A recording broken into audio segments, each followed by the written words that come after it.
betul? Tapi kita bersyukur Sindang Wangi jauh dari musibah, jauh dari bencana. Kita kudu berterima kasih kepada orang-orang yang ahli tafakur, orang-orang yang sholat tahajud sampai nangis meratapi dosa-dosanya. Dialah orang-orang yang mampu meredam murkanya Gusti Allah. Bisa jadi Bu, desa kita, bahkan kita sendiri terhindar dari musibah dan bencana adalah wasilah lantaran orang-orang yang mau qiyamul lail sholat tahajud sampai nangis. Maaf nih ya, jangankan kita yang orang awam, Kanjeng Nabi saja ketika kepingin punya anak beliau tafakur. Bahkan direwangi riyadhah, tirakat. Tirakat itu bahasa Jawa. Riyadhah ya torekoh Bu, sama aja. Tapi aslinya riyadhah itu tirakat. Tapi berhubung wong Jawa susah ngucap dot, akhirnya ngucap riyadhah jadi rialat. Kalau ngucap Ramadan jadi ramelan. Emang lisan kita susah ngucap dot itu. Kanjeng Nabi titelnya kekasihnya Gusti Allah, pangkatnya pemimpin umat menungsa sak alam jagat raya. Bahkan beliau maksum bersih dari dosa. Tapi kepingin punya putra ingkang sae, Kanjeng Nabi puasa 40 hari di Rewangi Riyadhah. Puasa 40 harinya ya tetap sahur, tetap buka. Tapi di dalam puasa 40 hari Kanjeng Nabi sementara pisah ranjang dulu dengan Sayyidah Khadijah istrinya. Dan kemudian di salah satu hari ketika Kanjeng Nabi puasa 40 hari, Gusti Allah ngutus malaikat Jibril supaya membawa makanan dari sorga. Nah, makanan dari sorga ini di salah satu hari ketika 40 hari lagi puasa buat menu buka puasanya Kanjeng Nabi. Bayangin tuh, kekasih Gusti Allah bersih dari dosa, kersa puasa, bahkan menu buka puasanya adalah dari makanan sorga. Ketika selesai puasa 40 hari, Kanjeng Nabi pulang ke rumah, kepanggil dengan Sayyidah Khadijah. Beberapa waktu kemudian Sayyidah Khadijah hamil, bahkan melahirkan seorang bayi perempuan diberi asma Sayyidah Fatimah radhiyallahu anha. Yang riwayatnya masyhur terkenal bahwa Sayyidah Fatimah putrinya Kanjeng Nabi cantiknya luar biasa. Jangankan wong lanang, wong wadon pada dene wong wadon ketemu Sayyidah Fatimah sampai insecure.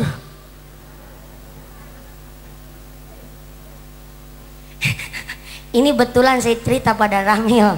Pada Ramil ikut ketawa, ya Allah. Makasih ya Pak dan Ramil. Hadir langsung di sini. Terakhir kemarin ketemu di mana ya Pak dan Ramil? Di Paledah. Saya lupa. Saking banyaknya soalnya jadi lupa. Terima kasih ya Pak dan Ramil. Hari ini kerso hadir. Anu mangga ngaleut.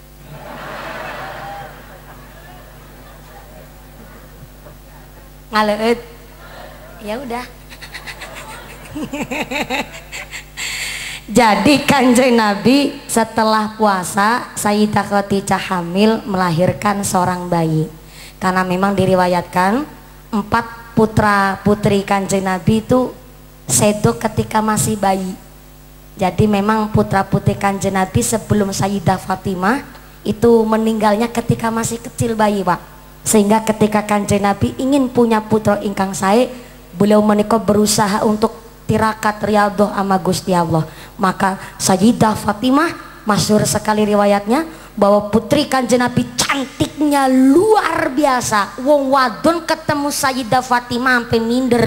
Bayangin, kita wanita lahir udah dalam keadaan cantik Bu, tapi ketemu Sayyidah Fatimah itu sampai insecure karena ternyata putrinya Kanjeng Nabi Sayyidah Fatimah tidak hanya cantik secara zahirnya, tapi cantik secara intelektual, cerdas, berwawasan luas, daya hafalnya kuat, EQ-nya tinggi.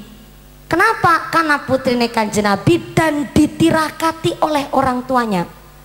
Pentingnya kita orang tua sholat tahajud mendoakan anak. Bahkan salah satu ijazah dari kiai saya yang anaknya lagi mondok di pesantren, udah saya tuh.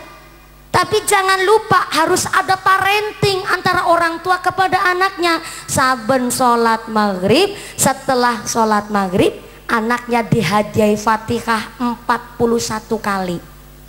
Ini termasuk kita usaha overhead. Anak udah mondok itu udah bagus banget tuh. Lebih-lebih orang tuanya kerso tirakat. Maka maaf, orang tua kita zaman dulu ketika nebak musim kenapa tepat? Karena orang zaman dulu ahli tafakur. Melek wengi namanya mangan longan turu longan. Mangane dilong seneng puasa, turune dilong seneng qiyamul lail. Contoh kecil, dukun bayi. Dukun bayi itu harus orang-orang yang ahli tafakur.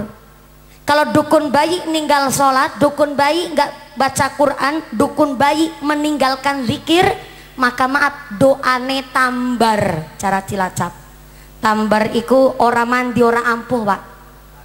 Cara sini apa? Hambar.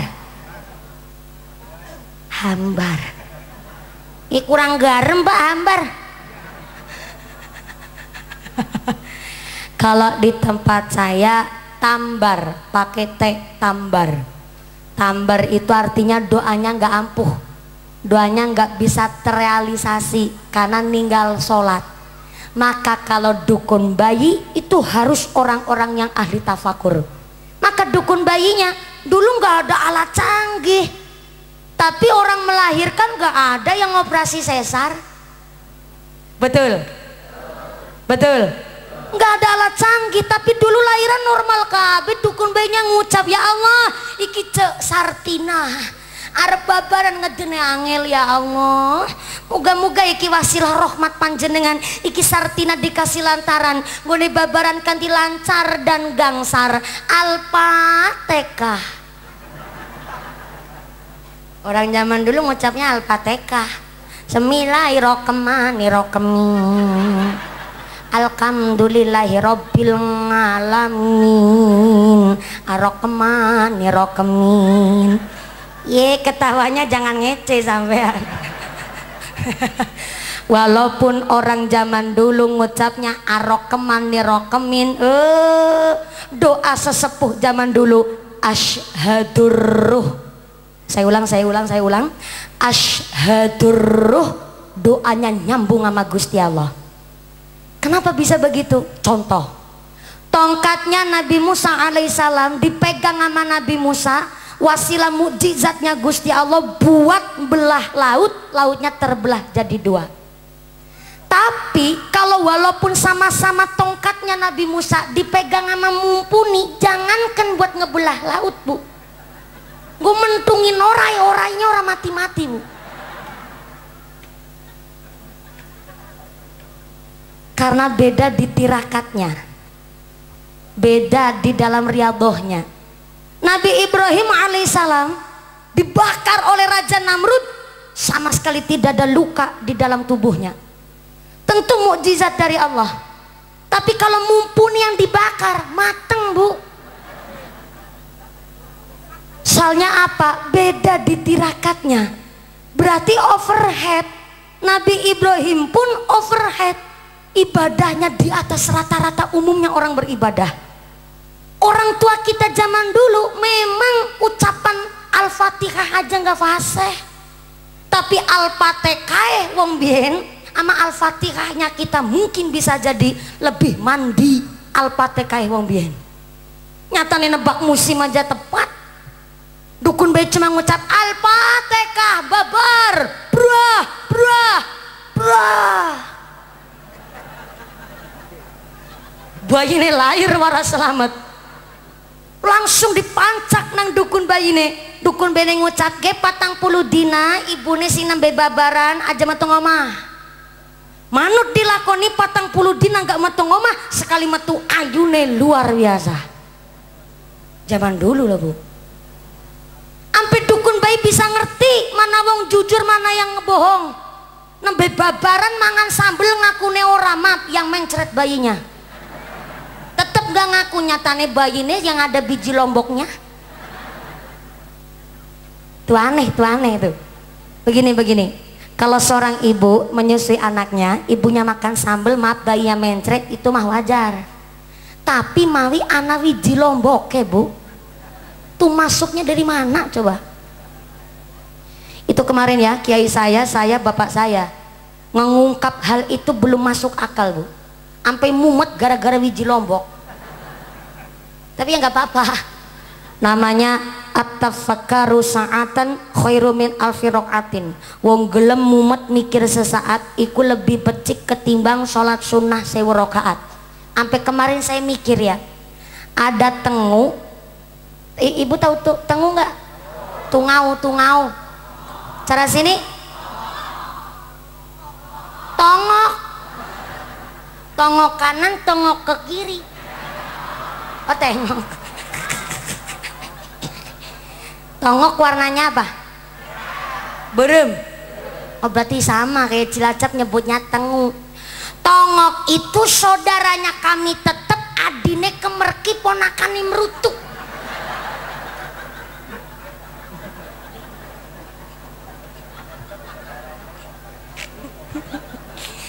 Bener ya? Bener ya? Gak usah tanya tongok anaknya siapa, tongok anaknya tongok. Tongok kewan sebegitu kecil kok hidup Bu.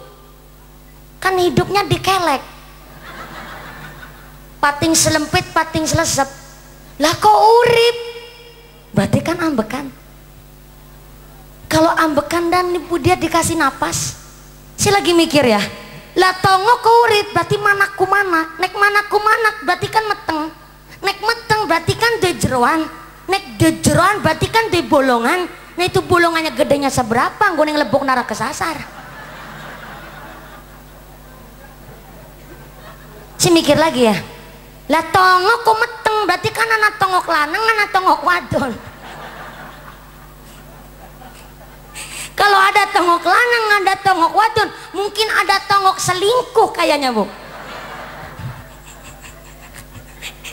Yang enggak saya habis pikir lagi ya, tongok urip berarti kan mangan, nek mangan berarti kan direjeki. Ampe tongok hidup di kelek aja dapat rejeki. Apalagi kita Bu, makhluk yang paling sempurna bentuknya, dikasih pikiran, dikasih hati kok nggak mau pada tafakur. Berarti derajatnya lebih asor ketimbang tongok. Orang tongok aja urip. At-tafakkaru sa'atan khairu min alfi raqatin. Wong gelem mumet mikir sesaat itu lebih baik ketimbang salat sunah 1000 rakaat. Artinya Anda yang lagi punya masalah mikir sampai mumet, nggak apa-apa Bu. Ya namanya hidup begitu, banyak ujian. Soalnya kalau banyak cucian itu namanya laundry Bu. Namanya hidup banyak ujian. Semakin tinggi pohonnya, semakin rindang daunnya, semakin banyak buahnya. Dan hanya pohon yang berbuah yang dikerataki nang bocah. Ibu tahu dikerataki enggak? Dikerataki itu dibandemi watu. Bahasa Sundanya nggak ada dikerataki kan? Nggak ada kan Pak? Kakak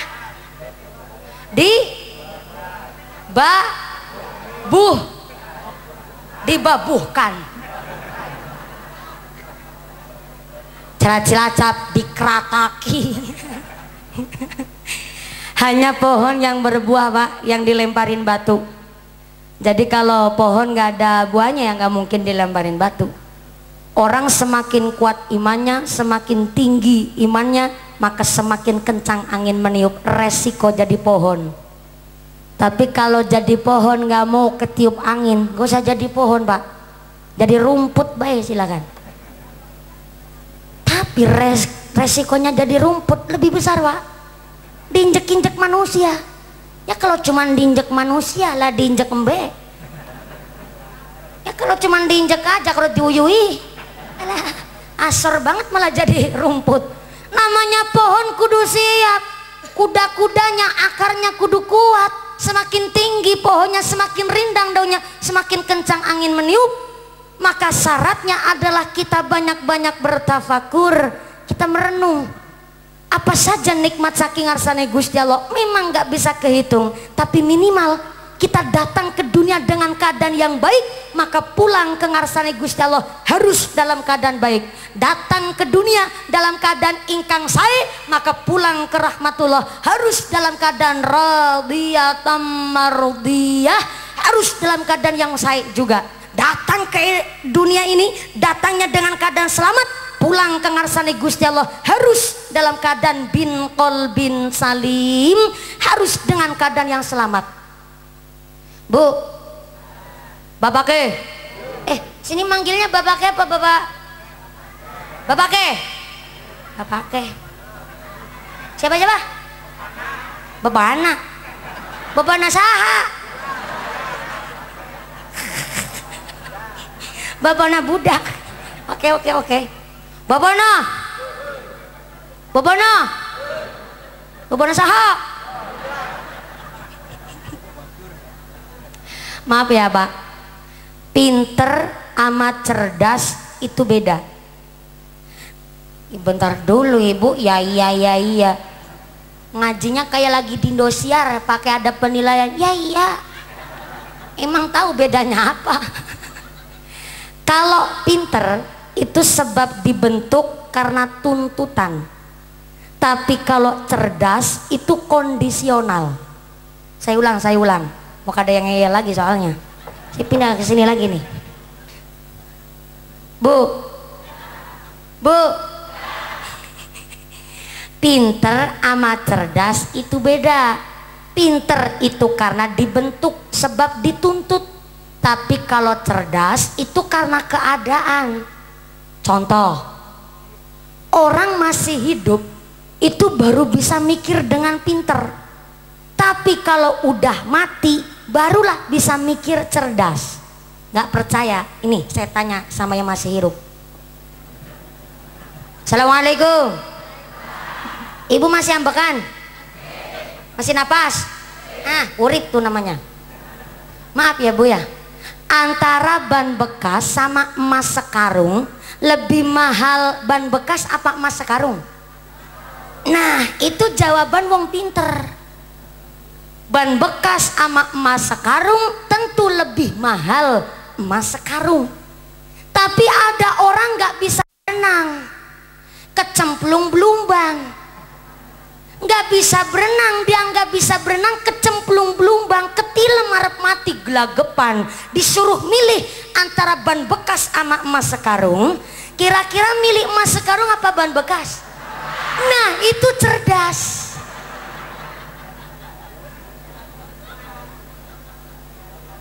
Sampai sini paham nggak? Paham ya Bu ya? Artinya kalau orang napasnya udah sampai kerongkongan, dia baru bisa mikir antara harta dan sholat, lebih penting sholatnya ketimbang hartanya. Tapi mikirnya bareng wisma. Liciknya kita yang masih hidup, ban bekas ya kecandak, emas sekarungnya digondol. Itu liciknya orang masih hidup Pak. Tapi kalau orang udah mati baru bisa mikir cerdas. Antara ban bekas karo emas sekarung, bagi orang yang nggak bisa berenang dan dia ketilem gelagepan, tentu milih ban bekasnya. Karena itu cerdas. Maka hari ini kita udah tafakur, kita disuruh tasyakur. Bersyukurnya kita masih ambekan Bu. Orang yang di alam kubur begitu mendamba-dambakan pingin ambekan maning, pingin urip maning, pingin melaku maning. Maka hari ini nikmat syukur kita yang paling kecil. Ini tangan masih bisa ditekuk, ini kaki masih bisa ditekuk. Coba angger Gusti Allah nyipta manusia Bu, kaku lenceng, ngadik glegejet jenengan bojo, maaf ya, manuke ora kanggo. Kaku Bu, bagaimana mau obah?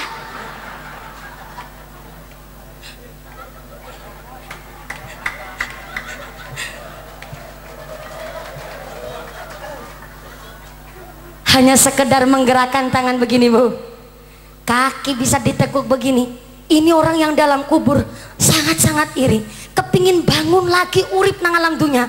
Maka tangan kita yang masih ditekuk, kaki kita masih bisa ditekuk kon nglakoni sujud kon pada sujud Bu. Temane ki gawe otak mikir ki Bu, berat banget nih mikir nih. Udah tafakur, udah tasyakur. Hari ini kita datang, seringnya kita lalai jadi manusia. Nikmatani maghbunun ala katsiri minan nas, as-sihatu wal farahu. Dua nikmat yang sering melalaikan manusia, nikmat sehat dan nikmat sempat. Kita kalau janji sama Gusti Allah, ya Allah saya janji ya Allah, kalau besok saya diberi sehat saya sholat. Waktu lagi sehat orang kepingin sholat, bareng meriang orang bisa sholat, bareng meriange mari jebule mati orang bisa sholat maning Bu. Maka dalam surat Al-Munafikun ayat 10, ketika 15 menit terakhir, yaitu waktu kita sakaratul maut, kita didatangkan oleh Gusti Allah malaikat pencabut nyawa. Disitulah kita janji sama Gusti Allah, ya Allah tolong tangguhkan waktu saya sebentar saja ya Allah. Kalau saya matinya ditunda sebentar aja, saya janji ya Allah saya mau sodako, saya janji ya Allah saya mau berbuat amal soleh. Begitu ucap kita. Dan di waktu yang bersamaan muncul malaikat amal dan setan di telinga sebelah kiri kita. Siapa malaikat amal? Sholat kita, puasa kita, haji kita, sodakoh kita, berbuat amal soleh kita di dunia. Ketika kita sakaratul maut berubah jadi malaikat, namanya malaikat amal. Tapi jangan lupa ada setan di telinga sebelah kiri merongrong kita sambil ngucap, ora usah nek urip sedekah maning, ora usah. Emutan anake rolas dadi wong kabeh lang kasih dadi mbek. Wit duit nek diurip ora usah nggo sedekah, nggo tuku sawah. Membangun omah, nggo tuku emas. Begitu kata setan. Maka kenapa dalam kitab Nasaihul Ibad, barang siapa sedang sakaratul maut bacakanlah surat Yasin. Karena menurut Nasaihul Ibad, setiap huruf di dalam surat Yasin ketika ada orang sakaratul maut dibacakan, maka satu hurufnya mendatangkan 10 malaikat. Ngapain tuh 10 malaikat? 10 malaikat sebagai tembok, sebagai benteng supaya setan tidak merongrong telinga kita, gak ngebisikin kita yang enggak. Soal ibadah apapun kita, ujian terakhir ketika sakaratul maut. Itu ujian terakhir Bu. Yang tukang ceramah aja belum mesti Bu. Yang ahli zikir pun kebiasaannya zikir diuji ketika sakaratul mautnya. Betul-betul mati dah bawa iman apa enggak?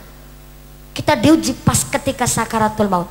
Maka kenapa wong tua kita sing lagi pada sakit jaluk ditunggoni, bacain surat Yasin, bacain ayat Quran, pokoknya diwacakna kabeh. Syukur tenggene surat Yasin memang ada 3-4 ribu huruf. Berarti berapa ribu tuh malaikat yang turun. Untuk apa? Benteng supaya nggak dirongrong oleh setan. Maka di dalam kitab Mukashafatul Qulub, 100 hari menjelang wafat meninggal dunia, sebenarnya kita ngasih tanda-tanda sama sekeliling kita. Cuma kita yang nggak sadar, orang lain nggak tahu. Taunya nanti ketika pas lagi orangnya sudah nggak ada, oh ya pantes dia kasih ciri-ciri begini. Tapi kalau menurut Mukashafatul Qulub, 100 hari menjelang wafatnya seorang manusia, si jenazah ini waktu masih hidup 100 harinya ngasih tanda-tanda, yaitu setelah asar, baik orang yang sholat ataupun enggak, baik orang yang iman ataupun tidak, setelah sholat asar dia kepalanya ngerasa sakit persis migrain, tapi rasanya mak celeng bahasa Sundanya apa ya? Sarua mak rasanya itu teng-tengan, diwedangi kopi ora mari, dinumi bodrek pun gak sembuh. Jadi setelah asar rasa sakit dalam satu titik pusat yang sakitnya nyerinya luar biasa, tapi di kepala. Yang kedua menurut Mukashafatul Qulub, 100 hari menjelang wafatnya seorang manusia, telinganya ketika ditekuk itu baliknya lambat. Nah, kalau ibu-ibu pakai jilbab, mas praktek mas, gak apa-apa cuman praktek aja bentar pak bapak. Jadi menurut muka, oh berarti berdiri Pak Haji, alhamdulillah nggak apa-apa. Pak Haji mau praktek Pak. Ini di kitab Mukasafatul Qulub. Orang yang 100 hari mau wafat itu telinganya ketika ditekuk baliknya itu lambat. Praktek Pak. Lepas. 100 dinane si punjul. Aman Pak Haji, aman Pak Haji. Pak Haji anu orang mana? Orang sini. Alhamdulillah Pak Haji, makasih mau praktek ya Pak Haji. Buat beli rokok Pak Haji. Sami Pak Haji. Saya kaget tadi Pak Haji berdiri. Kirain mau ngapain, jebulnya mau praktek Pak. Terima kasih Pak Haji udah mau jadi kelinci percobaan. Beneran langsung nurut itu. Beliau langsung mempraktein. Telinganya ditekuk baliknya cepet. Oh berarti 100 harinya masih lama Pak Haji. Aman. Yang ketiga, masih dalam Mukasafatul Qulub. Orang yang 100 hari hendak meninggal dunia itu hidungnya ketika dipencet baliknya lambat. Nggak usah pada berdiri. Habis amplop saya Bu. Apalagi kalau yang berdiri paku, ya Allah, gaji sebengkok-bengkoknya saya nggak bisa bayar. Nggak usah berdiri. Cukup duduk aja Bu. Telinganya kalau ditekuk baliknya lambat, kemudian hidungnya ketika dipencet itu baliknya juga lambat. Masih cepet. 100 dinane si punjul sampean Bu. Aman. Ini adalah ciri-ciri menurut kitab Mukasafatul Qulub. Walaupun terkadang kita aman-aman saja, tapi kadang kita nggak sadar. Namanya mati itu faida jaa ajalluhum la yastaghiruna sa'ata wa la yastaghrimun.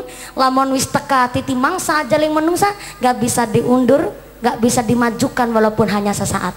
Sampai sertifikat renang aja nggak laku Bu. Udah nggak bisa digunain, apalagi sertifikat vaksin sampai 3 rangkep. Namanya mati tetap mati, sertifikat renang aja nggak laku. Nah, putrane gubernurnya panjenengan, putranya Ridwan Kamil, almarhum Aeril, punya sertifikat renang. Berarti ahli, nggak cuman bisa tapi mampu berenang. Berarti nggak cuman bisa menyelamatkan diri sendiri, mampu berenang ada sertifikatnya, berarti mampu menyelamatkan yang lain kalau ada orang lain yang tenggelam. Tapi ternyata punya sertifikat renang saja. Allah menghendaki putranya Pak Ridwan Kamil sedok dalam keadaan syahid, gini ku kana tenggelam, sertifikat renang ora kanggo. Apa maning sertifikat vaksin. Kalau udah mati ngapain pakai sertifikat runah? Emang rumahnya udah sengketa. Maka hari ini kita disuruh merenung, pengajian banyak-banyak kita berpikir, ahli tafakur, zikirnya, sholawatnya, kita merenung masalah nikmatnya Gusti Allah. Ternyata beribu-ribu nikmat sampai nggak terhitung nikmatnya. Maka mari kita kudu gede-gede bersyukur. Ini indah ini temanya. Kalau udah tafakur, udah tasyakur, jangan lupa ibadahnya. Ibadah kan gak cuma sholat, ya sholat syariat, tapi amaliah dalam kita berhidup, bermuamalah dengan tetangga kudu dijaga. Guyup rukun sama tetangga, ahli sholat tapi gak pernah guyup rukun sama tetangga, gara-gara pilihan kuwu, pilihan lurah, bakul tempe kalau bakul welut nang pasar pada gelut, sampai tahunan gak pada saling sapa. Ada orang sini begitu? Ada? Angkat itu orang nah. Gara-gara pilihan kubu. Tapi kemarin ada tetangga saya, indah banget. Suaminya milih Jokowi, istrinya milih Prabowo. Alhamdulillah kemarin sing wadon meteng maning. Nggak apa-apa kan? Maka sholat kita, syariat kita kalau udah dilakoni, mari kita jaga dengan kita baik di dalam bermuamalah tenggene masyarakat ataupun bertetangga. Maka hari ini pengajian sudah ngundang saya berapa tahun ya Ustadz Ali? 1 tahun. Alhamdulillah. Oh malah hampir 2 tahun. 2 tahun Pak Haji. 2 tahun, tapi karena pending karena COVID pandemi, sehingga akhirnya hari ini terrealisasi. Nunggunya sampai 2 tahun Bu. Jadi jujur saja, saya aja jarang banget istirahat di rumah. Ini baru pulang tadi subuh langsung berangkat ke sini. Dari sini langsung nanti pindah ke Gandrung Mangu. Besok paginya langsung ke Temanggung.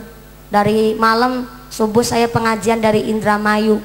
Paginya di Seliuk, malamnya juga di Indramayu. Kemarinnya dari Cikupa Tangerang, kemarinnya lagi hari Jumat sudah di Subang Jawa Barat. Tiap hari begitu, alhamdulillah. Ini bukan pamer, cuma informasi. Cair.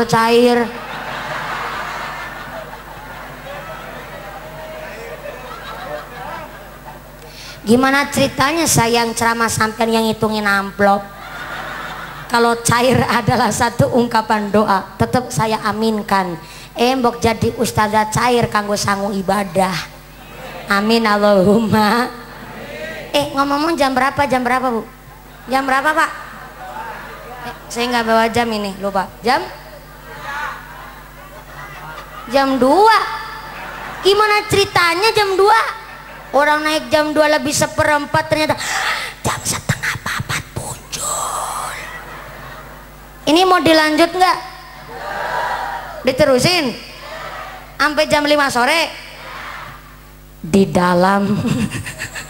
Ini saya mau lanjut ini, kok ketawa. Besok di akhirat ketika kita nyebrang Siratal Mustaqim, ada orang yang nyebrang Siratal Mustaqim karbatil khotis, bagai kilat menyambar, lap, der, langsung sampai surga. Siapa dia? Orang-orang yang ketika masjidnya belum azan tapi udah wudhu terlebih dahulu. Nah,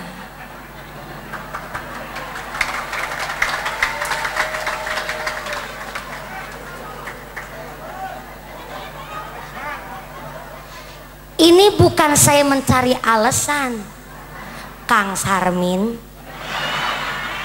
Si di sini menyampaikan hak. Emang saya ngomongnya nafsu? Bukan, ini saya bukan ngomong nafsu. Ini pakai dasar, nggak percaya. Tanya sama Kiai Haji Nurdin Effendi. Alasan-alasan. Yang kedua, ada orang yang nyebrang Siratal Mustaqim ternyata numpak pesawat jet pribadi VVIP. Mantep apa mantep? Keren apa keren? Princess Syahrini kalah. Princess Syahrini Pak, pesawatnya cuman dari Indonesia sampai Amerika, dari Amerika balik Amerika.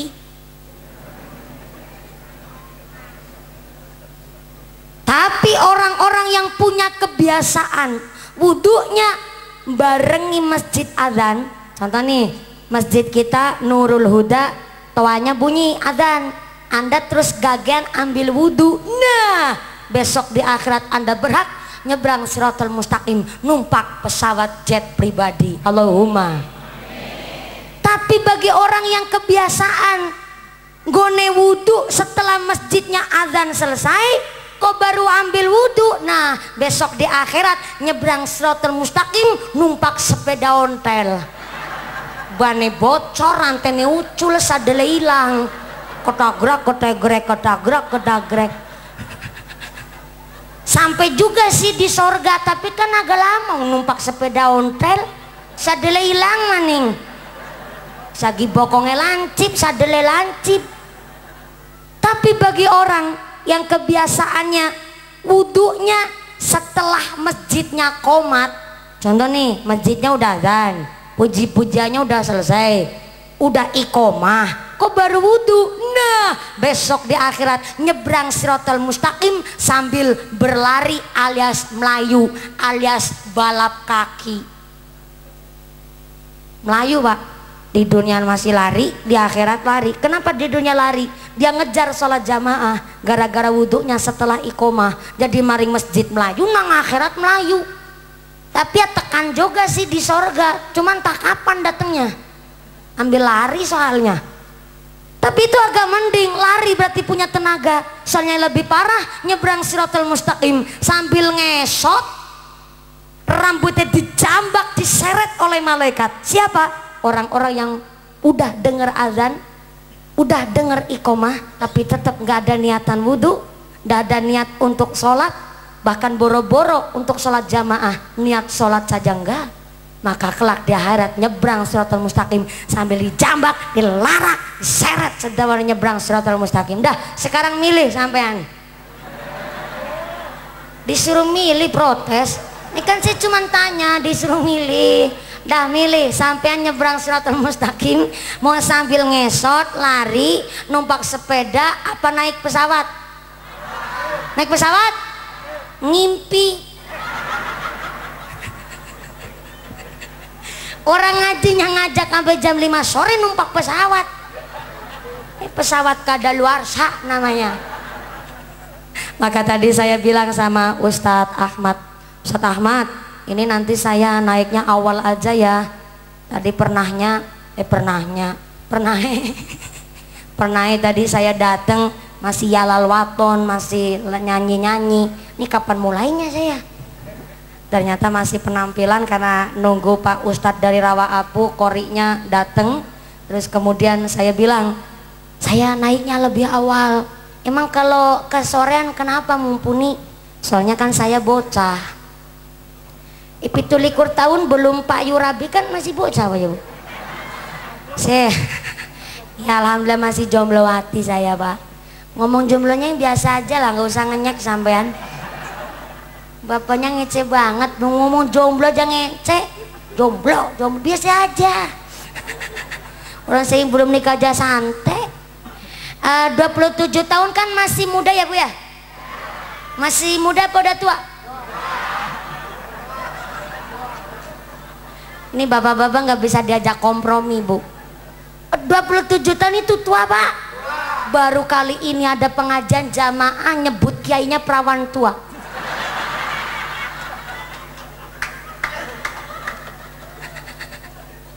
Saya Pak sampai 27 tahun belum nikah, bukannya nggak payu, nggak laku ya, sorry hello.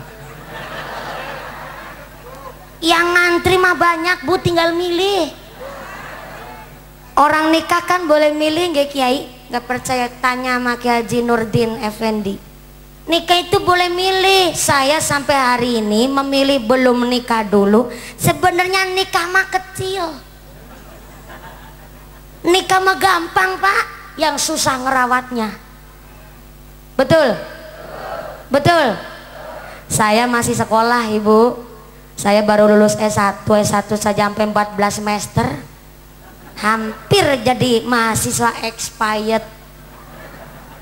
Tapi alhamdulillah saya 14 semester program beasiswa dari kampus. Dan kemudian saya pikir udahlah cukup wayahin bojo, saya bilang gitu di dalam batin. Ternyata kemarin ditelepon lagi sama saya, sama Pak Rektor saya Romo Ki Haji Rokib. Beliau adalah Rektor Universitas Saifuddin Zuhri Purwokerto, dulunya Setain, sekarang jadi UIN. Alhamdulillah saya ditelepon langsung, disuruh datang ke kampus, dan saya mendapatkan anugerah beasiswa program S2. Jadi alhamdulillah kuliah terus programnya beasiswa semua. Jadi alhamdulillah amplopnya butuh.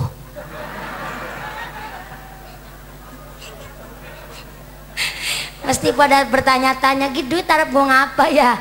Nggak usah saya cerita buat apa. Ini baju buat beli pesawat, iya. Soalnya ini ngajinya udah sampai jam 3:30 lewat soalnya. Buat beli pesawat. Saya masih sinau, masih sekolah, dan saya masih ta'alum. Saya ini bukan anak seorang kiai Pak. Jadi saya ini santri, dan sampai detik hari ini saya tetap seorang santri. Walaupun saya tiap hari ceramah, saya harus punya mentor. Mentornya kalau dari kecil adalah bapak saya sendiri. Dan sampai hari ini tetap bapak saya selalu ngasih arahan. Saya tukang ceramah, mungkin bisa, maaf agak sombong dikit, di panggung bisa disebut singa panggung. Tapi kalau saya di rumah tetap saya seorang anak dan saya seorang santri. Walaupun saya sudah mondok, tetap saya sampai hari ini ceramah pun kami harus pakai sumur yang airnya dalam, yaitu kiai saya tetap menjadi kiblat saya untuk ceramah dan saya menuntut ilmu. Dan kemudian memang kiai saya sudah almarhum semua, Pak. Dan sempat kemarin beberapa waktu saya itu ditinggal sama kiai saya persis pas corona sampai 2 tahun, Pak. Saya itu sampai kayak orang linglung, bingung, Bu, mau cari dasar yang bagaimana. Karena kalau kiai saya tahu mumpuni ini bukan anak kiai, bukan ning, jadi harus betul-betul ceramah punya mentor yang tepat. Dan gak setiap kiai bisa mulang saya. Banyak kiai yang jelas kiai orang alim, punya ilmu banyak, tapi kalau saya kan perempuan dan cara mulangnya pun berbeda, cara mucalnya beda, sehingga saya kemarin kiai saya yang pokok, Allah yarham al-mahfulah, Kiai Hariri Sofa, Pondok Pesantren Darussalam Dukwalu Purwokerto, wafat 22 September tahun 2020. Jadi sehingga saya bingung mau cari ilmu kemana, orang beliau yang lebih paham, saya kurangnya di mana. Akhirnya saya malah kepanggil sama putra kiai saya pokok pertama, Romo Kiai Marzuki. Beliau 6 tahun di Lirboyo, kemudian 3 tahun di Cipari, sampai wafatnya beliau mondok di Kiai Haji Zuhrul Anam, Leler, Banyumas. Tapi wafat 2014, sehingga saya harus betul-betul setelah dari Indosiar saya tetap punya acuan kiai saya, Kiai Hariri Sofa. Dan kiai saya sudah nggak ada semua, bingung, Pak, saya mau cari kiblat kemana. Dan ternyata diteruskan malah oleh putra mantu kiai saya yang awal. Beliau memang putra mantu, tapi ternyata mulangnya persis sama kiai saya yang dulu. Plek jiplek bahasa Cilacap, malah bahasa Jerman itu plek jiplek. Plek jiplek kiai saya yang dulu.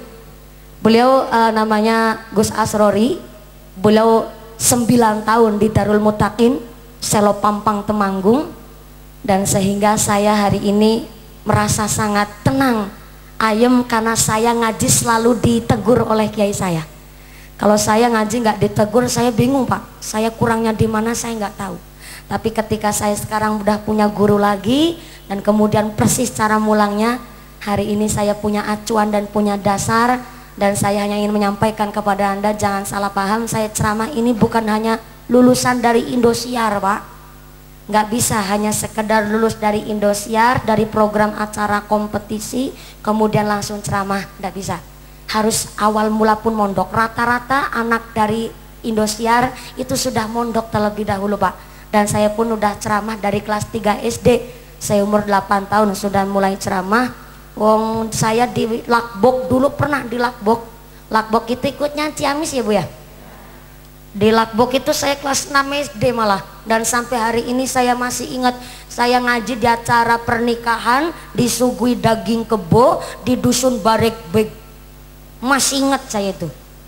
Nah, kelas 6 SD berarti sekitar saya umur berapa ya tuh? 9, ya 11 tahun, kurang lebih 11 tahun saya ngaji di sana. Dan sampai hari ini tetap saya tukang ceramah, saya harus punya acuan dan saya harus punya guru. Kalau seorang santri kok ngajinya cuman sama Mbah Google, khawatirnya itu besok di akhirat nggak ada yang tanggung jawab, Bu. Memang yang tanggung jawab Mbah Google kan repot, Bu. Harus punya sanad ilmu yang jelas. Maka alhamdulillah hari ini kami masyarakat dan jamaah Masjid Nurul Huda membuktikan semangat keguyup rukunan. Saya minta tepuk tangan dulu dong buat panitianya yang telah berjuang luar biasa. Ini nih tarub sebegini besar, sebegini lebar. Ini usaha dari rekan-rekan kita jamaah Masjid Nurul Huda, bahkan warga masyarakat Blok Sindang Sari. Panggungnya duit, tarubnya duit, backgroundnya duit, sound systemnya, rebananya, shootingannya, orjennya, snacknya, mumpuni. Ya Allah ya Rahman, emangnya gue wanita apaan? Ini semua adalah karena rahmat Allah dan tentu wasilah keguyup rukunan warga masyarakat dan jamaah Masjid Nurul Huda. Mudah-mudahan kita semua hadir di sini selalu ditetapkan imannya, ditetapkan Islamnya, ditambahkan ihsannya, berikan sehat panjang yuswa, ingkang manfaat barokah, diberikan guru yang soleh solihah, warga masyarakat yang ahli ibadah, dijauhkan dari segala wabah musibah, dijauhkan dari segala macam bencana, dijauhkan dari segala malapetaka, pungkasan yuswa bisa husnul khatimah. Amin Allahumma, amin Allahumma. Saya harap 2 menit sampai 3 menit saja Bu, jangan terburu-buru uih ka bumi karena ini ada informasi dari panitia. Pengumuman dari akhirat. Barang siapa berangkat ngaji belum dipimpin doa gugupan uih ka bumi, maka suaminya nikah lagi. Jangan pulang dulu karena doa langsung akan dibimbing oleh Akhinal Kiram Romo Kiai Nurdin Effendi. Untuk rasa takdim kami santri kepada para masyayikh, para tokoh ulama, guru-guru wonten ing desa Sindangwangi. Yang pertama Pak Daramil, terima kasih kersa hadir langsung. Pak Kepala Desa, terima kasih telah memberikan izin dan menyemangati kami dan mendukung kami warga masyarakat Blok Sindang Sari. Terima kasih kepada para masyayikh, tokoh ulama dan panjang semua yang hadir di sini. Mudah-mudahan nanti jenengan pulang dengan tidak ada halangan satu apa, bisa bertemu lagi di lain majelis. Allahumma. Setelah lepat ngaki pampuntan, terima kasih atas segala perhatian, mohon maaf atas segala kekurangan, mohon bimbingan, uki mohon didikan. Usikum wa nafsi bitaqwallah. Wassalamualaikum warahmatullahi wabarakatuh.